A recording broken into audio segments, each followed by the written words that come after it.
Bismillahirrahmanirrahim. Assalamualaikum warahmatullahi wabarakatuh.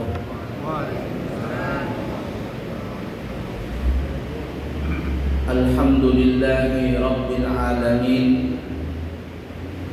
Allahumma fassalli wa sallim ala sayyidina wa nabiyyina wa maulana Muhammadin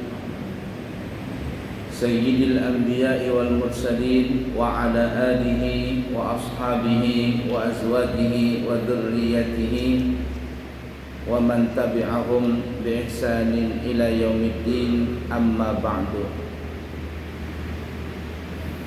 Bapak Ibu para jemaah sekalian yang disayangi Allah dan dicintai Allah, di kesempatan subuh hari Ahad kita insyaallah akan membahas salah satu min sunanin Nabi sallallahu alaihi wasallam, dari sunnah-sunnah Nabi kita Muhammad sallallahu alaihi wasallam. Dan salah satu sunnah yang kita bahas saat ini adalah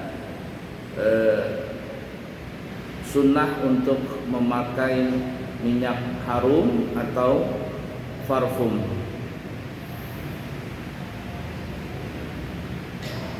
Dan kita akan membahas juga adab-adab di dalam memakai minyak harum ini. Memakai minyak harum itu hukumnya adalah sunnah bagi kaum laki-laki. Tetapi sunnahnya adalah yang dianjurkan mencari minyak harum yang warnanya tidak terlalu nampak, tetapi wanginya sangat kuat untuk bisa dicium. Kebalikannya perempuan, kalau perempuan itu warnanya nampak tetapi baunya tidak menyengat, sebagaimana disebutkan oleh Nabi kita Muhammad sallallahu alaihi wasallam dalam riwayat hadis Imam Nasai dan Imam Tirmidzi. Nabi kita Muhammad sallallahu alaihi wasallam bersabda, "Inna tibar rijali ma dhahara rihuhu wa khafiya launuhu, wa tiban nisa'i ma dhahara launuhu wa khafiya rihuhu." Sesungguhnya minyak wangi bagi kaum laki-laki itu adalah tampak aromanya, baunya kuat ya bahasa kitanya, dan tidak nampak warnanya. Sedangkan minyak wangi bagi perempuan adalah tampak warnanya tetapi tidak tampak aromanya. Kemudian disunahkan kita untuk membaca doa pada saat kita berminyak harum. Sunnah membaca doa, yaitu doanya adalah Allahumma kama an'amta fazid wala aisha illa aishul akhirah. Kalau bahasa kitanya, Allahumma ya Allah, kama an'amta, sebagaimana telah engkau memberikan kepadaku nikmat, fazid, maka tambahkanlah nikmat itu. Allahumma kama wala aisha illa aishul akhirah, dan tidak ada penghidupan yang indah dan abadi kecuali kehidupan yang ada di akhirat nanti, yakni di surga. Nah, itu sunnah untuk membaca doa seperti itu. Sebagaimana disebutkan di dalam kitab An-Nuzum Az-Zahirah, ada riwayat dikatakan anna man qalaha inda syammi tibi ghufira lahu ma taqaddama min dhanbihi wa ma ta'akhkhar. Siapa yang membaca doa tersebut Allahumma kama an'amta fazid wala aisha illa aishul akhirah, membaca doa itu pada saat mencium minyak harum apalagi memakainya, maka Allah Subhanahu wa taala akan mengampuni dosanya yang lalu dan yang akan datang. Yang lalu dan yang akan datang. Nah, itu amalan ringan tetapi fadilahnya sangatlah besar sekali. Allahumma kama an'amta fazid wala aisha illa aishul akhirah. Coba sama-sama ikutin. Allahumma kama an'amta fazid wala aisha illa aishul akhirah. Ya Allah, sebagaimana Engkau memberikan kepadaku nikmat, maka tambahkanlah nikmat itu, dan tidak ada kehidupan yang indah dan kekal kecuali kehidupan yang ada di akhirat. Itu ya, gampang, mudah dan enak dihafal, tapi fadilahnya sangatlah besar sekali. Kemudian yang ketiga, kalau kita memakai minyak harum, maka dianjurkan kita itu berniat karena Allah Ta'ala,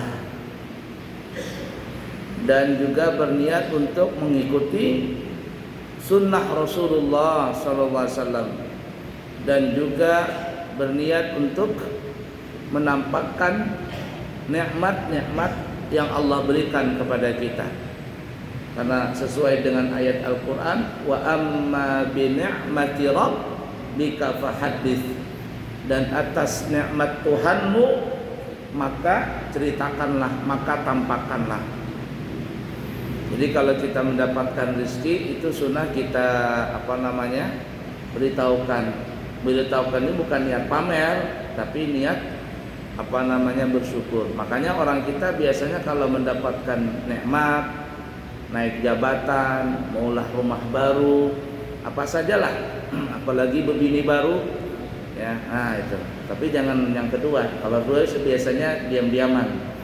Nah, tapi kalau berbini baru dan sebagainya, biasanya orang kita itu mengadakan selamatan, atau orang kita nyebutnya syukuran. Itu sunnah seperti itu.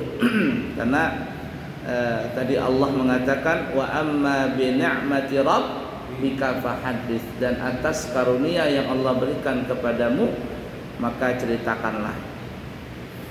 Sesuailah adat kita banyak sekali ya, hendak berangkat umrah atau berangkat haji berselamatan ya, membangun rumah berselamatan, nukar tanah berselamatan, nukar mobil hanyar berselamatan. Masya Allah, banyak berselamatan, buka toko hanyar berselamatan.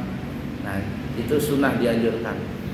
Nah, oleh karenanya kalau kita memakai minyak harum, itu salah satu nikmat Allah Ta'ala, maka dianjurkan kita berniat yang baik. Yang pertama, niat karena Allah. Yang kedua, mengikuti sunnah Rasulullah. Dan yang ketiga adalah untuk menampakkan nikmat Allah Ta'ala. Nah, karena para ulama ada yang mengatakan, kalau seandainya ada orang yang mempunyai harta, kemudian 2/3 hartanya itu dia gunakan untuk yang harum-harum, maka orang tersebut tidak dikatakan pemborosan. Orang ini suka yang harum-harum, semuanya serba harum. Nah, begitu sukanya dia sampai menggelontorkan dana 2/3 daripada harta yang dia punya, maka orang yang seperti itu, kata ulama, tidak dikatakan boros. Kenapa? Karena memang Nabi kita Muhammad SAW suka yang harum-harum. Nah, disebutkan di dalam riwayat Abdul Razak, Nabi kita Muhammad SAW bersabda, dan Nabi, man tatayyaba lillahi jaa yaumal qiyamah wa rihuhu atyabu minal miski. Wa man tatayyaba bi ghairillahi jaa yaumal qiyamah wa rihuhu antanu minal jifati. Siapa yang memakai minyak harum karena Allah Ta'ala, ingat ini, karena Allah Ta'ala, sekurang-kurangnya niatnya tadi 3 itu, karena Allah, mengikuti sunnah Rasulullah, menampakkan nikmat Allah Ta'ala, maka orang yang lihat seperti itu nanti akan datang di hari kiamat. Dia punya badan harum sekali, lebih harum daripada minyak harum misik. Minyak harum misik.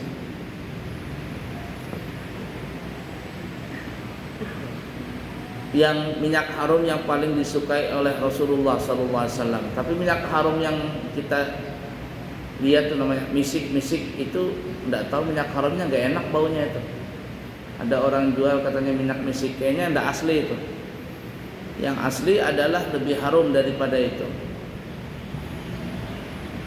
Ada Ustazah Halimah Al-Idrus, salah satu alumni Daruz Zahra, murid daripada Hababah Ummu Salim. Beliau pernah cerita waktu beliau datang ke Palestina, rombongan begitu, maka beliau agak terlambat keluar dari Masjidil Aqsa.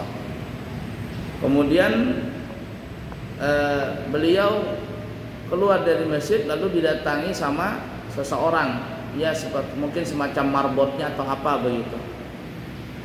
Kemudian orang ini bertanya, apakah bisa bahasa Arab? Tastati'ina bilughatil Arabiyyah? Kamu bisa bahasa Arab? Katanya orang ini, marbot ini. Katanya, kata Ustazah Halimah, bisa. Maaf katanya, saya bisa. Maka orang ini pun katanya, ta'ali, ayo ke sini katanya. Saya akan tunjukkan sesuatu tempat yang rahasia di dalam areal Masjidil Aqsa ini. Ringkas kata, Ustazah Halimah Al-Idrus ini dibawa sama orang tadi, ya, beserta rombongan. Kemudian memasuki satu tempat. Kemudian orang ini pun menyuruh katanya, masukkan tanganmu, adkhil yadak, masukkan tanganmu. Nih. Jadi ada lubang begitu. Ustazah Halimah ini disuruh masukkan tangannya ke dalam situ. Maka beliau memasukkan tangan beliau ke dalam tersebut, dalam lubang tersebut, memegang sesuatu yang ada di sana, entah apa begitu bentuknya, pegang. Kemudian beliau mengeluarkan tangannya dari situ dan beliau mencium bau yang sangat harum sekali. Lalu Ustazah Halimah ini bertanya, di mana orang jual minyak harum ini? Seumur hidup saya belum pernah mencium bau minyak harum seperti ini. Maka orang ini mengatakan tidak ada yang jual. Loh, kok bisa harum katanya? Itu adalah salah satu jejak daripada Nabi kita Muhammad sallallahu alaihi wasallam ketika beliau Isra dan Mi'raj di tempat itu. Jadi ada satu benda entah dipegang atau apa, dipegang sama Nabi, harumnya sampai sekarang itu masih ada. Nah, itu minyak harum misik yang betul asli. Kalau minyak harum misik yang dijual orang di tempat orang minyak harum itu kayaknya misik-misikan saja. Kemudian juga di Gunung Uhud, salah satu di Jabal Uhud itu, Gunung Uhud. Cuma tidak semuanya orang datang ke situ ya. Hanya orang-orang yang mungkin tertentu yang bisa atau yang mau datang ke situ, karena biasanya pihak travel itu tidak ada jalur ke situ. Nah, cuman kalau ada orang mau ke sana itu nyewa sendiri taksi, kemudian nanti akan ditunjukkan, terutama orang Indonesia. Kalau sama orang Arab nggak mau dia, karena itu katanya bid'ah, itu bubuhan Wahabi. Tapi kalau sesama kita biasanya ditunjukkan tempat itu. Tempat itu adalah tempat di lereng dekat di lereng Jabal Uhud, di ujung-ujungnya. Di situ ada tempat yang dikatakan tempat di mana Nabi kita Muhammad sallallahu alaihi wasallam dan para syuhada ahlu Uhud, yakni para sahabat yang berperang di perang Uhud waktu itu, mengalami luka berat ya luka-luka yang banyak dan mereka beristirahat di tempat itu. Ada tempat kecil begitu. Tempat itu sangatlah harum sekali. Sangatlah harum sekali.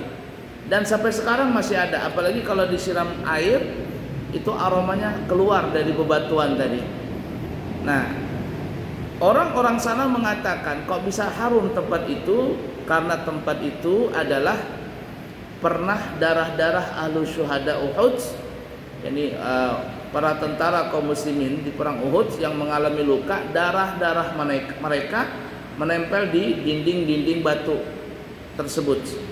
Termasuk juga darah Nabi kita Muhammad SAW ada menempel di situ. Coba bayangkan 14 abad yang lalu sampai sekarang itu harumnya masih ada. Masih ada. Dan semakin disiram air semakin harum. Darahnya nggak tetapi kelihatan, tetapi harumnya masih menempel tadi. Masya Allah. Nah, itulah minyak harum misik yang asli tadi. Baik, kita kembali ke hadis tadi. Siapa yang memakai parfum niatnya karena Allah Ta'ala, maka dia akan datang pada hari kiamat dengan badan yang penuh harum, ya, penuh dengan wangian yang lebih harum daripada minyak harum misik. Namun sebaliknya kata Nabi, siapa yang memakai minyak harum ketika di dunia ini bukan karena Allah, karena kepingin pamer, karena apa ini? Karena apalagi perempuan ya, pakai minyak harum. Mandi kada minyak harum maka dikubui seawakan. Itu biasanya perempuan begitu tuh. Mandi nggak mau, tapi minyak harum dikubui seawakan. Jalan begitu. Ini bukan karena Allah Ta'ala.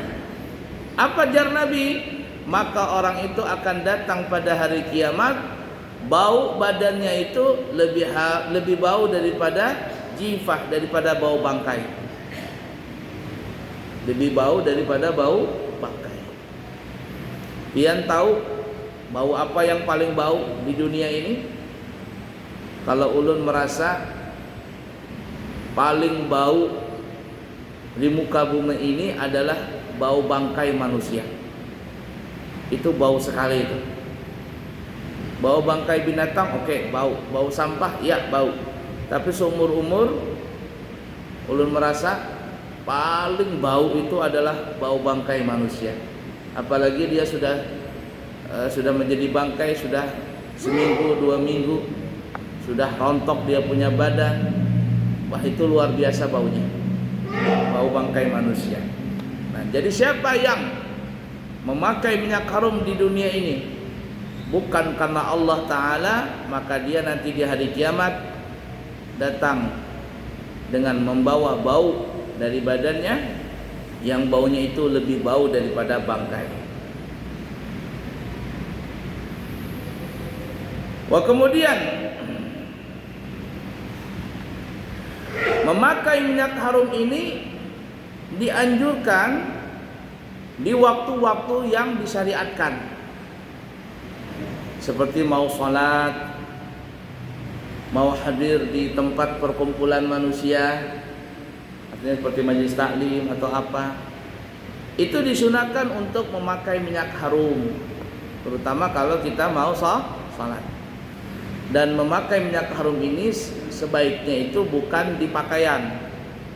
Bukan di pakaian, karena di pakaian nanti kalau kita pakai minyak harum, kita taruh begini, kalau badan kita keringatan, maka keringat itu akan bercampur, akan menempel di pakaian sehingga bercampur dengan aroma minyak wangi, dan ini akan mengakibatkan bau yang kurang sedap. Nah, biasanya orang-orang yang mengerti itu biasanya cuma di tangan saja. Lihat saja para guru-guru kita, para habaib, itu biasanya cuma pakai minyak harum di tangan. Ini ya. Kemudian kalau mau taruh di telinga sini juga boleh. Nah, kalau perempuan biasanya di sini. Cek harus sini kan. Sudah, itu akan menyebar ke seluruh badan. Ke seluruh badan. Nah, jadi waktu-waktu tertentu dianjurkan kita memakai minyak harum tadi. Tetapi ada juga waktu-waktu yang dilarang kita memakai minyak harum atau parfum tadi. Apa itu? Salah satu waktu yang dilarang adalah tak kala memakai kain ihram.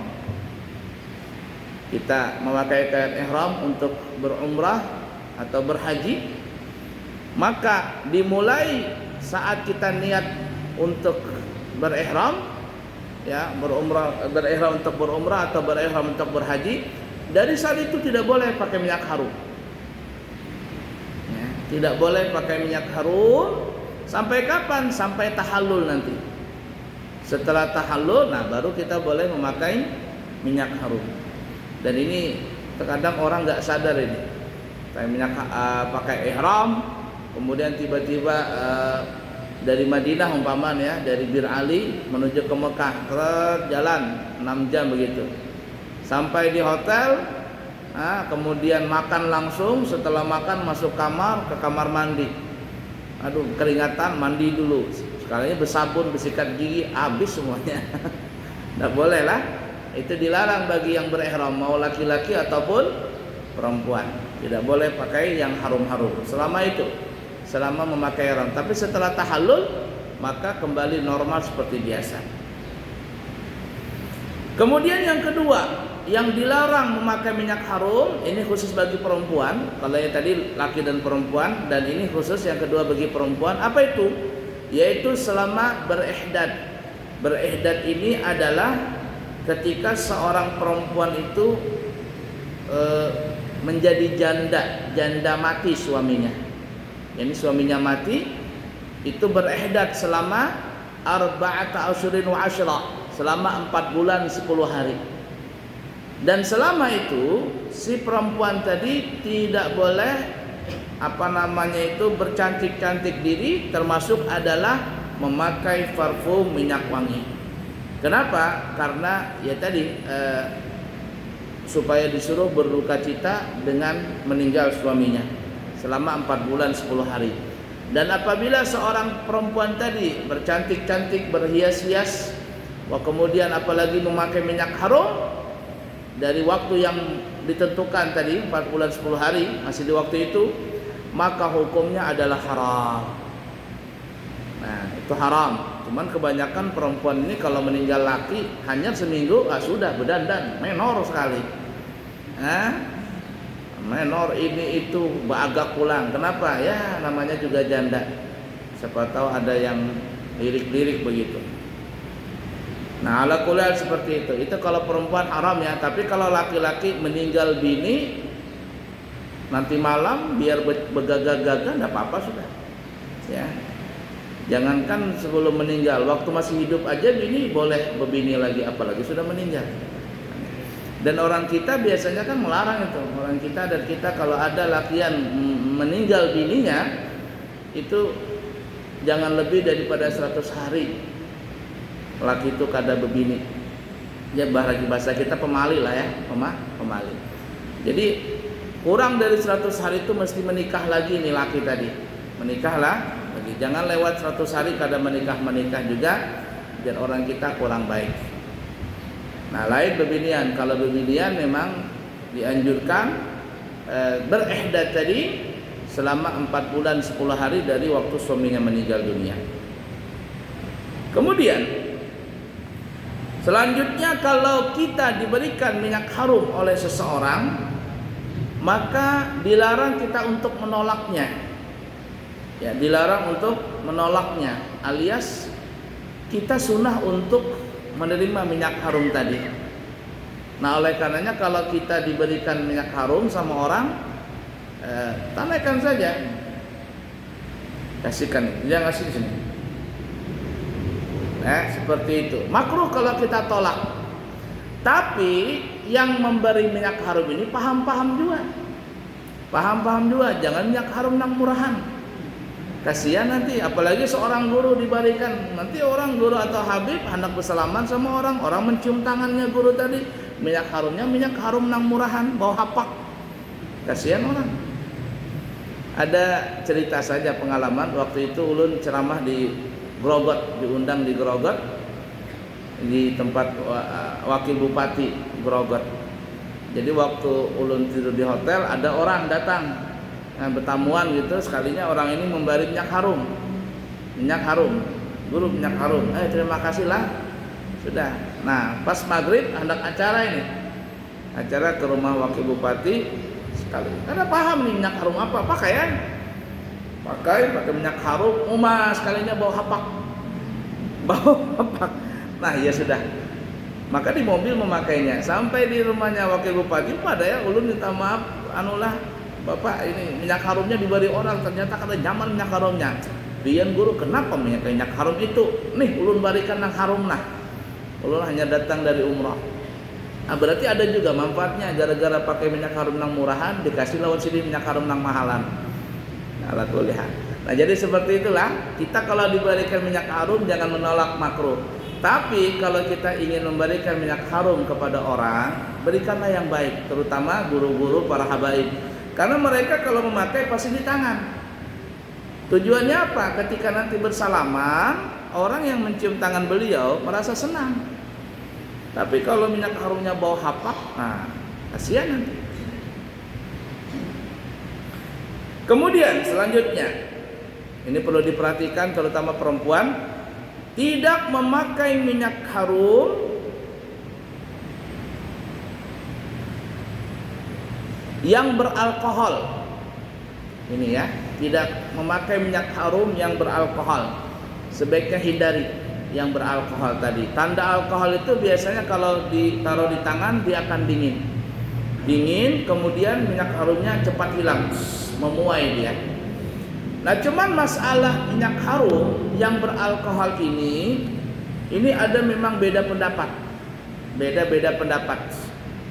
Cuman dalam masalah beda pendapat ini anggaplah 3 pendapat. Yang pertama mengatakan tidak boleh, ini yang paling tegas, tidak boleh memakai parfum yang beralkohol. Kenapa? Karena alkohol itu yang bisa menyebabkan sesuatu yang bisa jadi mabuk.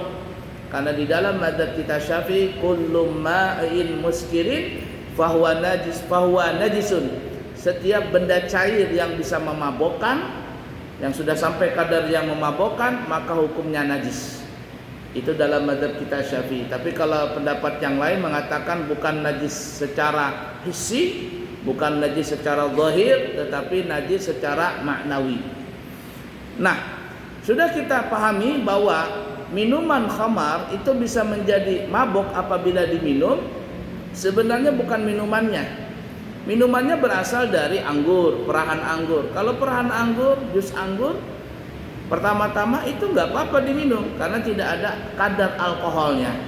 Tapi setelah difermentasi, maka timbullah buih, dan itulah yang bisa menghasilkan alkohol. Lalu apabila diminum, bisa menjadikan orang yang meminumnya menjadi mabuk. Nah, inilah yang alkohol tadi. Nah, sebagian ulama yang tegas mengatakan parfum yang ada di alkohol yang ada di parfum itu adalah sama dengan alkohol yang ada di minuman khamar tadi. Wallahu alam. Pendapat yang pertama ini mengatakan bahwa parfum yang beralkohol itu tidak boleh dipakai karena ulama yang tegas mengatakan tadi adalah hukumnya najis. Satu. Ulama yang kedua mengatakan tidak apa-apa memakai parfum yang beralkohol. Alasannya kenapa? Satu, kalau memang alkohol itu alkohol yang memabukkan, maka berapa kadarnya? Karena semua benda itu yang mempunyai alkohol tidak mesti langsung haram untuk dimakan atau diminum. Yang diharamkan kata ulama apabila sudah sampai kadar yang memabukkan. Kalau belum sampai kadar yang memabukkan, kita makan, kita minum nggak apa-apa. Contoh umpama durian. Kenapa sebagian orang itu tidak berani makan durian? Bahkan di pesawat pun itu tidak boleh membawa durian kalau ketahuan ya. Nah, saya pernah memberikan durian Habib Abdurrahman Al-Masyhur, anaknya Habib, keponakannya Habib Umar, pernah datang ke sini. Waktu itu datang ke pesantren, Habib Abdurrahman ke pesantren kami di Amburawa. Setelah baca doa, kami antar ke Balikpapan karena malamnya ada acara di mana namanya, di Masjid At-Taqwa, habis sisanya di sini. Jadi waktu itu kami bawa ke hotel apa namanya ini, Aston, ya, hotel Aston. Nah, waktu itu di perjalanan anak buah Sidin katanya, "Guru, belikan durian." Habib suka kah? Suka kata. Ya belikan durian montong, 2 biji durian montong. Sampai di hotel mau dimasukkan ke kamar, kata resepsionis, "Nggak boleh Pak." "Kenapa?" "Ya bau Pak," katanya. Jadi kalau mau taruh di sini saja, nanti kalau mau makan di luar-luar saja. Nah, kita kembali. Kenapa durian itu sebagian orang tidak bisa makan itu? Dan terkadang bisa pusing. Bahkan kalau ditaruh dalam mobil atau pesawat itu bisa membahayakan. Bukan membahayakan apa-apa, tapi membahayakan ininya, orang yang di dalam tadi. Karena ya, sebabnya adalah karena di dalam durian itu ada kandungan alkoholnya. Ada kandungan alkoholnya. Tape singkong atau tape ketan itu ada kandungan alkoholnya karena dia difermentasi pakai ragi. Tapi selama dia tidak sampai kadar yang memabukkan, maka ini halal untuk dimakan atau diminum, nggak ada masalah. Yang dilarang tadi adalah kalau sampai kadar yang memabukkan. Kami pernah diundang ceramah di rumah sakit Restu Ibu. Setelah selesai ceramah, kan waktu ceramah ada dokternya dan sebagainya. Selesai ceramah kami tanya sama dokter, "Pak dokter, ada apa Pak? Saya kepingin tanya satu masalah dan ini kayaknya dokter yang lebih paham. Apa itu masalahnya? Saya mau tanya, kira-kira berapa persen kadar alkohol dalam minuman yang bisa memabukkan itu?" Kata dokter ini 5% Pak. 5%. Artinya kalau sudah 5% itu pasti sudah mabok kalau orang minum. Ya, pasti mabok. Tapi kami pribadi katanya tidak menyarankan walaupun cuma 1%, 2% jangan diminum. Ya, walaupun tidak sampai kadar memabokkan, tetapi itu jangan diminum. Kenapa? Karena alkohol ini itu sama dengan rokok. Artinya candunya ada. Orang pertama sekali 1% saja atau 0,5% minum. Besok-besok dia akan nambah 1%. Besok-besok nambah 1,5%. Besok-besok nambah 2 dan seterusnya dan seterusnya. Jadi kecanduan minum alkohol ini memang ada. Nah, kata beliau tadi yang memabukkan tadi apabila sampai 5%, tapi kurang dari 5% itu tidak sampai memabukkan, namun kami tidak menyarankan itu.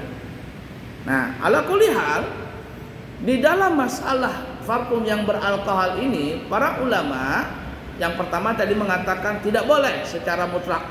Jadi kalau dipakai di badan, di pakaian, pakaiannya najis, badannya najis dan tidak boleh dibawa salat, salatnya tidak sah. Ini pendapat yang pertama. Pendapat yang kedua mengatakan boleh, tetapi ada syaratnya. Boleh tetapi ada syaratnya, yaitu memakainya bukan di badan, tetapi memakainya adalah di pakaian, dan pakaiannya pun tidak dipakai tapi dilepas. Jadi umpama begini baju, nah disemprot dulu, kemudian diamkan beberapa saat. Setelah itu baru boleh dipakai. Karena yang seperti kita katakan di awal, parfum yang beralkohol itu biasanya kalau kena di badan dia akan dingin dan memuai. Nah, memuai. Nah, kalau di pakaian ini disemprotkan, kadar alkoholnya akan memuai. Hilang alkoholnya, yang tertinggal cuman harumnya saja. Tapi kalau di badan, nah ini meresap ke badan. Ini yang jadi masalah. Nah, ini syaratnya. Pendapat yang kedua mengatakan boleh, tapi syarat memakainya seperti itu. Bukan di pakaian langsung ke badan, tapi dilepas pakaiannya, disemprot, diamkan beberapa saat sampai memuai, baru boleh dipakai. Tapi kalau langsung ke badan, nggak boleh. Ini pendapat yang kedua mengatakan boleh, tetapi caranya seperti itu. Pendapat yang ketiga mengatakan boleh secara mutlak. Boleh secara mutlak, mau di badan, mau di pakaian, boleh. Kenapa? Ya pertama tadi alasannya, kadar alkoholnya tidak sama seperti kadar alkohol yang ada di minuman yang memabukkan. Satu. Yang kedua, belum tentu alkoholnya sama. Alkohol yang ada di parfum dengan alkohol yang ada di minuman yang memabukkan. Itu belum tentu katanya. Yang ketiga katanya, alasannya ini memuai, mau di badan mau di pakaian. Alkohol itu sifatnya memuai, hilang dia, ya hilang.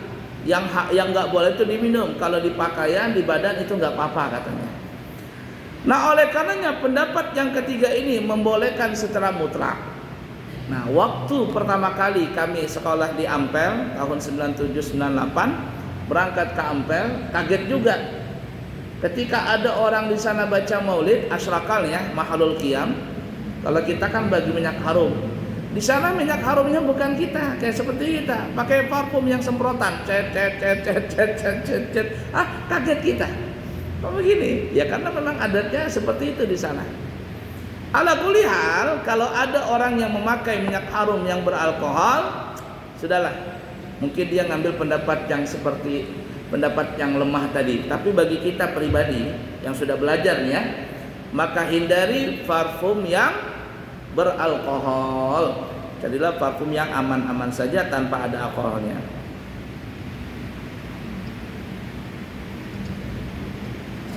Baiklah ya.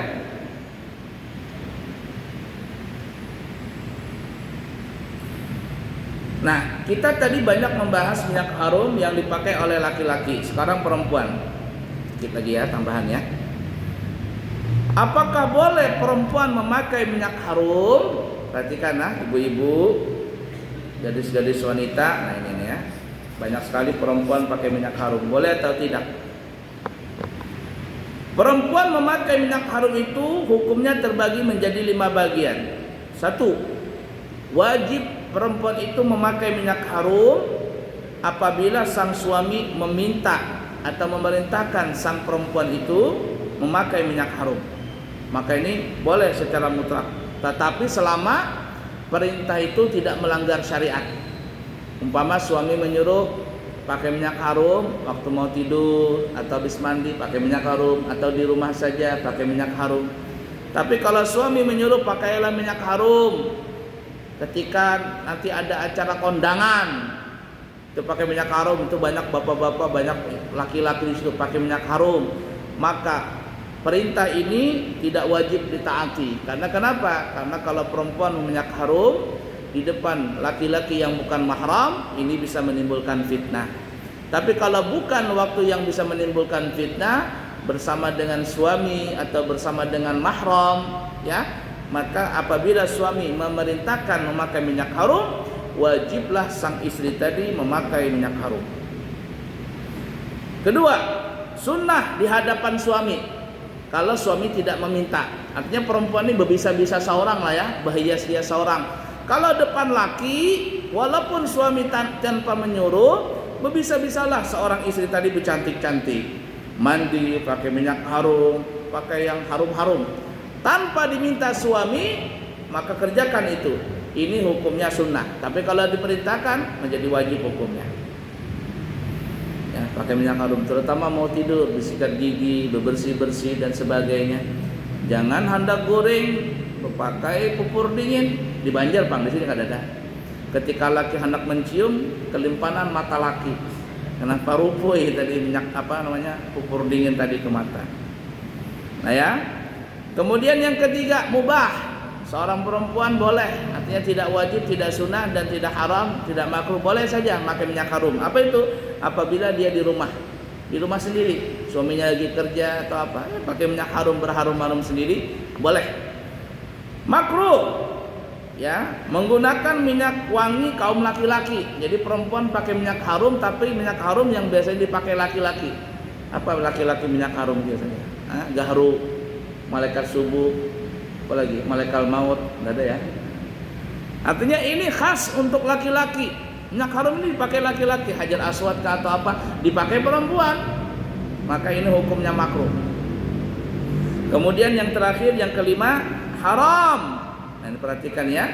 Apabila perempuan itu memakai minyak harum untuk menarik perhatian laki-laki yang bukan mahramnya, dan kebanyakan perempuan begitu. Boy, kalau sudah kondangan, la ilaha illallah, minyak harum kayak dikubur ke awak. Ketika di rumah ada minyak harum. Apa niatnya ini? Kalau mau kerja begitu perempuan tuh lewat, naik motor, naik apa, satu jalanan harumnya dianya aja. Untuk apa ini? Menarik perhatian laki-laki. Kalau ada niat seperti itu dan bisa menimbulkan fitnah, maka para ulama mengatakan hukumnya adalah haram. Sebagaimana disebutkan dalam hadis Imam Ahmad. Ini perhatikan ya. Ayyumam ra'atin istaqtarat thumma marrat 'alal qaumi liyajidu rihaha fahiya zaniyatun. Ngerinya nih ya, perhatikan nih. Siapapun perempuannya apabila dia memakai minyak harum, kemudian dia lewat di depan laki-laki yang bukan mahramnya supaya tercium bau tadi itu. Narik perhatian laki-laki supaya tercium baunya itu oleh laki-laki yang bukan mahram. Apa yang terjadi? Fahiya zaniyah. Nabi yang bilang nih ya, maka perempuan itu sudah dikatakan penzina, pelacur. Ya, dikatakan seorang pelacur. Zaniyah, orang penzina. Jadi hati-hati perempuan, istri-istri kita ya, bapak-bapak perhatikan ya, anak gadis kita kalau memakai minyak harum, jangan minyak harum waktu keluar, biasa-biasa saja. Pakai baju yang tidak berharum. Kalau memakai minyak harum di rumah. Kalau kita tidak ada ghira, tidak ada rasa cemburu ini, maka kita tanggung jawab di akhirat. Tidak bisa mencium bau surga gara-gara tidak ada rasa cemburu. Dan kemudian nih hadis Imam Ahmad, perhatikan ya, mohon maaf ibu-ibu, ini Nabi yang bilang nih, ayyum ra'atin tatayyabat thumma kharajat ilal masjidi liyujada rihuha lam yuqbal minha salatun hatta taghtasila iktisalaha minal janabah. Perhatikan ini ya, siapapun perempuannya yang dia memakai minyak harum kemudian dia keluar untuk menuju masjid, maka selama itu ya tujuannya ke masjid untuk dicium baunya sama orang lain, laki-laki yang bukan mahram maksudnya, maka selama itu sholatnya tidak diterima.